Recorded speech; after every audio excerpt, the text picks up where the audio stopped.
আল্লাহর কাছে সবসময় বলবেন, আল্লাহ অতটুক সম্পত্তি আমাকে দাও, আমার সন্তানকে দাও, আমার পরিবারকে দিও, যে সম্পত্তি পেলে দুনিয়ার কারো কাছে ভিক্ষার হাতও পাততে হবে না, তোমাকেও ভুলে যাওয়া যাবে না।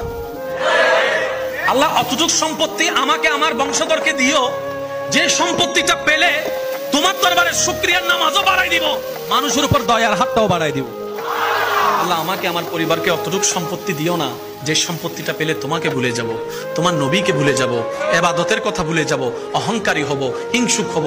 আল্লাহ সে সম্পত্তি দিও না, যে সম্পত্তি পেলে দুনিয়াতেও লাঞ্ছনা, আখেরাতেও লাঞ্ছনা। ওই সম্পত্তি দিও না, অতটুক দাও যতটুক পেলে মাথা উঁচু করে দুনিয়ার সামনে বাঁচতে পারবো, আর সময়ে সময়ে নামাজের মাধ্যমে তোমার দরবারে মাথা ঝুঁকায়ে সিজদা দিতে পারবো।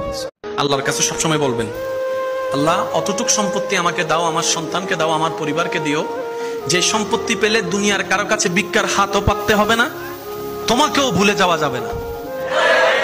আল্লাহ অতটুক সম্পত্তি আমাকে, আমার বংশধরকে দিও, যে সম্পত্তিটা পেলে তোমার দরবারে শুকরিয়ার নামাজও বাড়াই দিব, মানুষের উপর দয়ার হাতটাও বাড়াই দিব।